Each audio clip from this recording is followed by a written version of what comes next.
7 astuces YouTube. Aujourd'hui, je vais vous présenter 7 astuces YouTube. Comment surfer efficacement sur YouTube. Et qui suis-je pour vous parler de ça? Eh bien, je ne suis pas un geek, mais je me soigne. Alors si vous aussi, vous n'êtes pas un geek et voulez vous soigner, accompagnez-moi dans cette vidéo. Et si vous êtes un geek, accompagnez-moi aussi. Peut-être que vous me ferez des remarques, des commentaires pertinents à la fin. Eh bien, tout de suite, voyons la première astuce. Première astuce, c'est de comprendre cette notion de push. Qu'est-ce que ça veut dire? Eh bien, ça veut dire que YouTube vous fait des propositions de vidéos en mode push. Push, ça veut dire pousser. C'est-à-dire vidéo, YouTube pousse en avant certaines vidéos.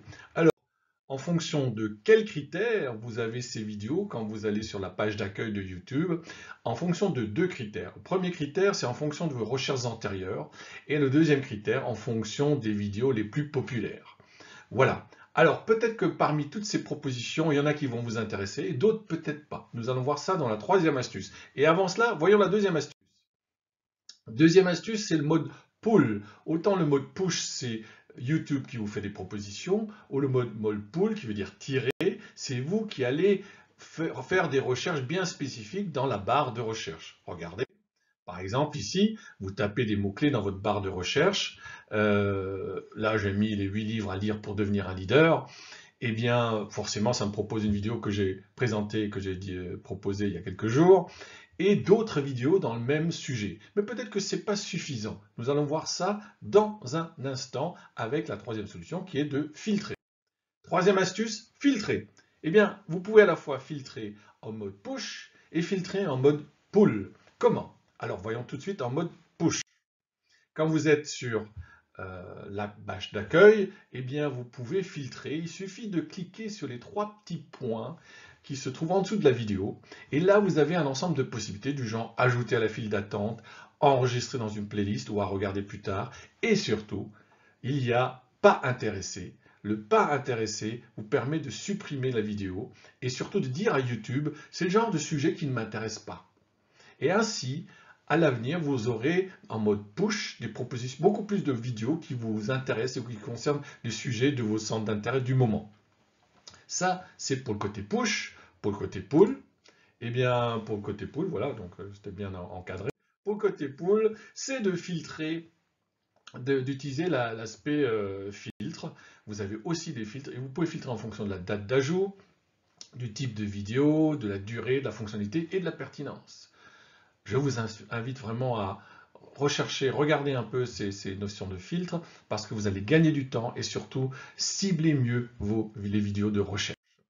Alors voyons tout de suite la quatrième astuce et qui est d'utiliser une autre langue. Oui, vous pouvez très bien faire taper des mots-clés dans une autre langue, même si vous ne parlez pas cette langue-là, vous savez bien que vous pouvez utiliser un moteur de recherche qui va vous donner la traduction de tout mot français dans une autre langue.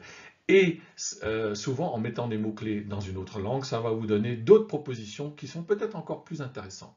Et alors, le problème se pose, c'est que, eh bien, oui, vous ne comprenez peut-être pas cette langue, ça nous amène à la cinquième astuce, c'est d'utiliser le sous-titre.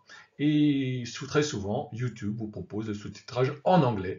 Et même si vous parlez la langue à peu près, le fait d'avoir les sous-titrages vous permet de vraiment déceler les mots-clés qui sont pertinents et surtout de voir comment ils s'écrivent et de les comprendre surtout.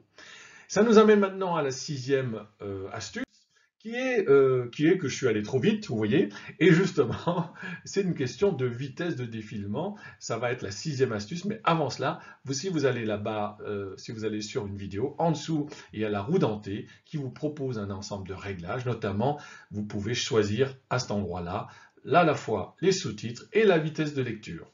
Donc, les sous-titres, je vous invite vraiment à explorer ça, quelle que soit la langue.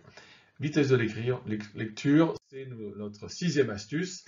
Et la sixième astuce, donc là, pourquoi c'est une astuce? Parce que il y a des youtubeurs qui parlent un peu lentement et parfois vous dire bah, va plus vite, vous pouvez accélérer la vitesse de lecture. Et puis il y a d'autres youtubeurs qui parlent un peu trop vite et là vous pouvez ralentir. Ça nous amène donc à cette notion que dans la barre de vitesse de lecture, YouTube vous propose d'office un réglage normal ou 0,75 ou 1,25, mais peut-être que 0,75 c'est trop lent et 1,25 trop rapide. Eh bien regardez, il y a personnalisé à côté. Il suffit d'aller sur la fonction personnalisée et vous choisissez votre vitesse de lecture. En ce qui me concerne, je mets souvent 1,1. Si je ne mets pas 1,25, c'est 1,25 est trop vite.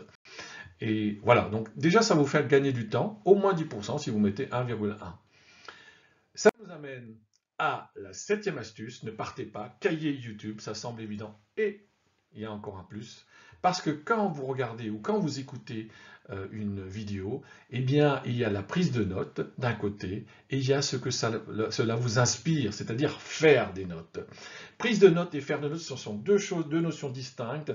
Prise de notes, vous notez ce que vous entendez, et faire des notes, ce que cela vous inspire. Imaginez, vous regardez une vidéo sur comment réaliser une chaîne YouTube, eh bien, le YouTuber va vous donner les étapes à suivre, vous notez les différentes étapes, c'est la prise de notes, et à un moment donné, il va vous parler de niche, trouver un domaine qui vous passionne ou un domaine sur lequel vous avez envie de diffuser des vidéos, eh bien là, la niche, c'est là que vous allez vous dire, ah bah tiens, je peux faire mon domaine, ça serait peut-être l'astronomie, ou alors je peux parler des vers de terre, enfin quel que soit le sujet, et ça c'est faire des notes, ce que ça vous inspire.